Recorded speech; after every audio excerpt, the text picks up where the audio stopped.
72 ঘন্টার এই অবরোধ কর্মসূচি সফল করতে এই মুহূর্তে সিলেটের রাজপথে সিলেট জেলা এবং মহানগর বিএনপি নেতৃত্বে মিছিল বের করেছেন।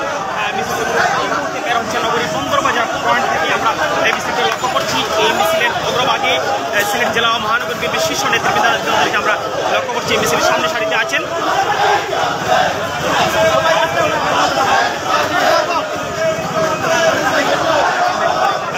সিলেটে বন্দরবাজার থেকে বিএনপির একটি মিছিল বের হয়েছে।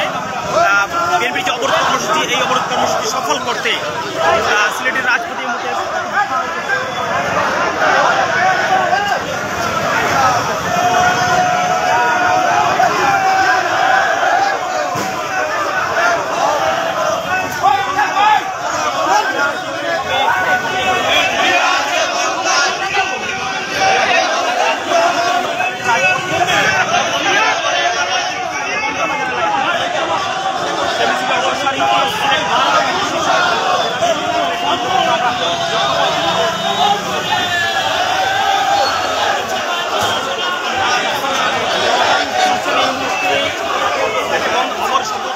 এই মিছিলটি বের হচ্ছে নগরীর বন্দরবাজার থেকে।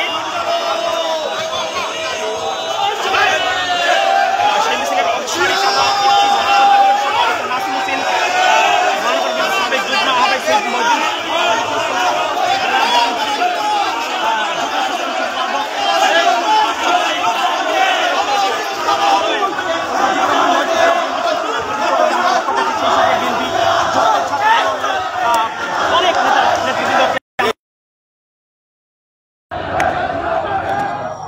দর্শক আমন্ত্রণ জানাচ্ছি সিলেট ভিউ সরাসরি সম্প্রচারে। এই মুহূর্তে অবস্থান করছি সিলেটের বন্দরবাজার এলাকায়। আপনারা দেখতে পাচ্ছেন আগামীকালকে যে বিএনপি নতুন করে চতুর্থ দফায় আরো টানা 2 দিনের অবরোধের ডাক দিয়েছে, সেই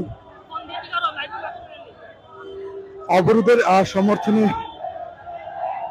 বিএনপি মহানগরের সভাপতি নাসিম হোসেন ওনার নেতৃত্বে একটি বিশাল বিক্ষোভ মিছিল বের করেছে জেলা এবং মহানগর বিএনপি। সেখান থেকে আপনাদেরকে সরাসরি সর্বশেষ অবস্থা দেখানোর চেষ্টা করছি। দর্শক, বিভিন্ন লাগাতার দাবি নিয়ে বিএনপি যে লাগাতার আন্দোলনে নেমেছে, তারা বলছে এটি তাদের ডু অর ডাই আন্দোলন। যে কোনো ভাবেই তারা শেখ হাসিনা সরকারের পদত্যাগ ঘটাবেন এবং তত্ত্বাবধায়ক সরকারের অধীনে তারা নির্বাচন চান। এর জন্যই কিন্তু বিএনপি লাগাতার আন্দোলন চালিয়ে যাচ্ছে এবং তারা বলছে যে এই আন্দোলন তাদের ডু অর ডাই আন্দোলন। এর আগে তারা টানা 3 দিনের অবরোধ করে আরো 2 দিন করে 4 দিনের অবরোধ করেছে এবং এইবার চতুর্থ দফায় টানা আরো 2 দিনের অর্থাৎ 48 ঘন্টা অবরোধের ডাক দিয়েছে বিএনপি। এবং এবার বলছে যে তারা যেহেতু সামনে তফসিল ঘোষণা করা হবে, তফসিল ঘোষণাকে কেন্দ্র করে তারা কিন্তু সর্বাত্মক আন্দোলনে আরো কঠোর আন্দোলনে নামবেন। বিএনপি এরকমটাই হুঁশিয়ারি দিয়েছে। এবং এতদিন আমরা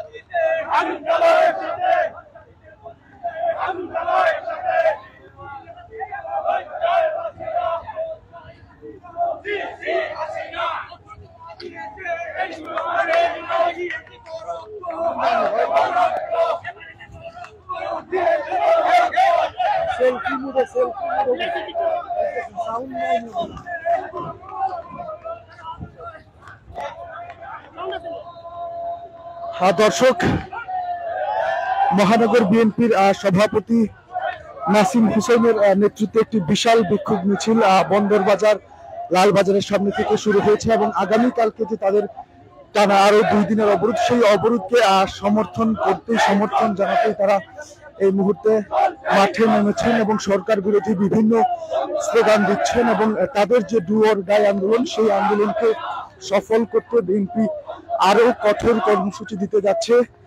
আমরা জানি যে বুধবার জাতীয় নির্বাচনের তফসিল ঘোষণা করা হবে, দ্বাদশ জাতীয় নির্বাচনের। আর এই তফসিল ঘোষণাকে কেন্দ্র করে তারা বলছে যে তারা সর্বাত্মক আন্দোলনে যাবেন, আরো কঠোর কর্মসূচি দেবেন। বিভিন্ন বিএনপি নেতা কর্মীরা হুঁশিয়ারি দিচ্ছেন যে গণভবন ঘেরাও করার মতো কর্মসূচিও তাদের সামনে আসতে যাচ্ছে। আর এইসব কর্মসূচিকে কেন্দ্র করেই কিন্তু আজকে সিলেটের বন্দর বাজারে বিএনপি বিশাল বিক্ষোভ মিছিল বের করেছে এবং বিভিন্ন ধরনের স্লোগান দিচ্ছে এবং জানান দিচ্ছে যে তারা সামনে আরো তাদের কর্মসূচি কঠোর হতে যাচ্ছে। আমরা প্রথমে যেমনটা দেখেছিলাম, বড় নেতৃবৃন্দ যারা আছেন, মহানগরের সভাপতি, সাধারণ সম্পাদক, জেলার সভাপতি, সাধারণ সম্পাদক সহ যারা নেতৃত্ব স্থানীয় ব্যক্তিত্ব আছেন সিলেটে বিএনপির, তাদের কিন্তু আমরা শুরুতে খুব একটা মাঠে দেখিনি। এখন কিন্তু সময় যত ঘনিয়ে আসছে, বড় বড় নেতা কর্মীরা ততই কিন্তু রাজপথে সরব হচ্ছেন। আমরা যেমনটা আজকে দেখতে পেয়েছি, নাসিম হোসেন সহ বিএনপির অন্যান্য হেভিওয়েট নেতৃবৃন্দ যারা আছেন সিলেটের, তারা কিন্তু অনেকেই আজকে এই বিক্ষোভ মিছিলে অংশগ্রহণ করেছেন এবং আগামীকালকের অবরোধ সমর্থন করে এবং সফল করার জন্য তারা এই বিক্ষোভ মিছিল থেকে সবাইকে আহ্বান জানাচ্ছেন। এবং বিএনপির নেতা কর্মীরাও কিন্তু বিভিন্ন ধরনের সরকার বিরোধী অবরোধের সমর্থনে স্লোগান দিচ্ছেন আজকের এই বিক্ষোভ মিছিল থেকে। দর্শক, এই মুহূর্তে এই রাস্তাটি দিয়ে সব ধরনের যান চলাচল আমরা দেখতে পাচ্ছি বন্ধ রয়েছে এবং এই এলাকাটি বেশ থমথমে পরিস্থিতি বিরাজ করছে। গত 28 তারিখ বিএনপি ঢাকায় যে নয়াপল্টনে তাদের কেন্দ্রীয় কার্যালয়ের সামনে মহাসমাবেশের ডাক দিয়েছিল, সেই সমাবেশ ঠিকঠাক ভাবে শেষ করতে না পেরে বিএনপি প্রথমে একদিন হরতালের ডাক দেয় এবং পরবর্তীতে টানা 3 দিনের সর্বাত্মক অবরোধের ডাক দেয়। পরবর্তীতে আরো 2 দফায় 2 দিন করে সর্বমোট 4 দিনের সর্বাত্মক অবরোধ পালন করে বিএনপি। পরবর্তীতে আমরা দেখেছি যে আগামীকালকে অর্থাৎ রবিবার এবং সোমবার আরো 2 দিন সর্বাত্মক অবরোধের ডাক দিয়েছে বিএনপি, যে অবরোধের আওতায় থাকবে সড়ক, রেল এবং নৌপথ। আর কালকের অর্থাৎ আগামীকালকে এবং পরের দিন যে টানা 2 দিনের অবরোধ, সেই অবরোধকে সফল করতে বিএনপি নেতা কর্মীরা যাতে মাঠে থাকেন এবং জনগণের সমর্থন আদায়ে আজকে তারা এই বিক্ষোভ মিছিল করছেন। সিলেটের বন্দর বাজার থেকে শুরু হয়ে বিক্ষোভ মিছিলটি এখন ধূপাদিঘির পাড়ের দিকে অগ্রসর হচ্ছে এবং অনেক বিএনপি নেতা কর্মী আমরা দেখতে পাচ্ছি এই বিক্ষোভ মিছিলটিতে অংশগ্রহণ করেছেন। পূর্বে আমরা যেমনটা দেখেছি যে তারা অবরোধ এবং হরতালে সিলেটে খুব একটা সংগঠিত হয়ে কোনো ধরনের বড় বিক্ষোভ মিছিল বা সভা সমাবেশ তারা করতে পারেননি। তবে আজকে কিন্তু চিত্রটা ভিন্ন, যেহেতু বিএনপি বলছে যে সময় যত গড়াচ্ছে তাদের কর্মসূচিও তত কঠোর হবে, তারা কঠোর আন্দোলনে নামবেন এবং কর্মসূচি আরো শক্ত কর্মসূচি আসতে যাচ্ছে। এরই জানান দিতেই মূলত আজকে তাদের এই বিশাল বিক্ষোভ মিছিল বলে আমরা জানতে পেরেছি। এবং আপনাদেরকে আরো একটু বলে রাখতে চাই, এতদিন পর্যন্ত আমরা বিএনপির হেভিওয়েট ব্যক্তিত্ব যারা আছেন সিলেটের, তাদের খুব একটা রাজপথে সরব হতে দেখিনি। আমরা ঝটিকা মিছিল করেছেন, বেশ কয়েকটি বিক্ষোভ মিছিল তাদেরকে আমরা করতে দেখেছি, কিন্তু সর্বাত্মক অবরোধ সমর্থনে তাদেরকে এই বাংলাদেশে তারেক রহমানের দেখে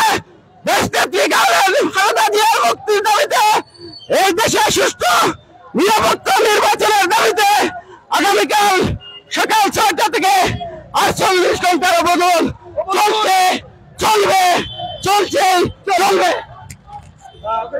দর্শক, কথা বলছিলেন একজন বিএনপি নেতা কর্মী, তারা বলছেন যে আগামীকালকে ভোর 6টা থেকে যে সর্বাত্মক অবরোধ, সেই অবরোধ চলছে এবং চলবে। তাদের দাবি না আদায় হওয়া পর্যন্ত তারা মাঠে থাকবেন এবং যত ধরনের কর্মসূচি দেওয়ার কথা রয়েছে সব ধরনের কর্মসূচি দেবেন। সর্বমোট কথা হচ্ছে, বিএনপি সামনে যে তফসিল ঘোষণা করা হচ্ছে, এই তফসিল ঘোষণাকে কেন্দ্র করে তারা সর্বাত্মক আন্দোলনে যাচ্ছেন এবং তারা বলছেন যে তাদের যে এই ডু অর ডাই আন্দোলন, সেই আন্দোলনে আরো কঠোর কর্মসূচি আসতে যাচ্ছে। সরকার পতন না হওয়া পর্যন্ত তারা রাজপথে থাকবেন এবং তাদের এই কর্মসূচি পালন করে যাবেন। এবং আগামীকালকের যে 4র্থ দফায় বিএনপি তারা 48 ঘন্টার অবরোধের ডাক দিয়েছে, সেই অবরোধের সমর্থনই বিএনপি মহানগর বিএনপি এবং তার নেতৃবৃন্দ আমরা দেখেছি বন্দর বাজারের করিমুল্লাহ মার্কেটের সামনে থেকে একটি বিশাল বিক্ষোভ মিছিল নিয়ে এই ধূপাদিঘির পার পয়েন্ট পর্যন্ত এসেছেন এবং আগামীকালকে অবরোধের সমর্থনে তারা বিভিন্ন ধরনের স্লোগান দিয়েছেন, সরকার বিরোধী স্লোগান দিয়েছেন। আগামীকালকে যে তাদের 48 ঘন্টা টানা অবরোধ আসতে যাচ্ছে, সেই অবরোধকে সফল করার আহ্বান জানিয়েছেন। দর্শক, এই ছিল সিলেটের বন্দর বাজার থেকে বিএনপির বিক্ষোভ মিছিল, অবরোধের সমর্থনে বিএনপির বিক্ষোভ মিছিল থেকে আমার কাছে সর্বশেষ তথ্যাদি। এতক্ষণ আমাদের সাথে থাকার জন্য সবাইকে অসংখ্য ধন্যবাদ। পরবর্তী আপডেট পেতে অবশ্যই সিলেট টিভির সাথেই থাকুন।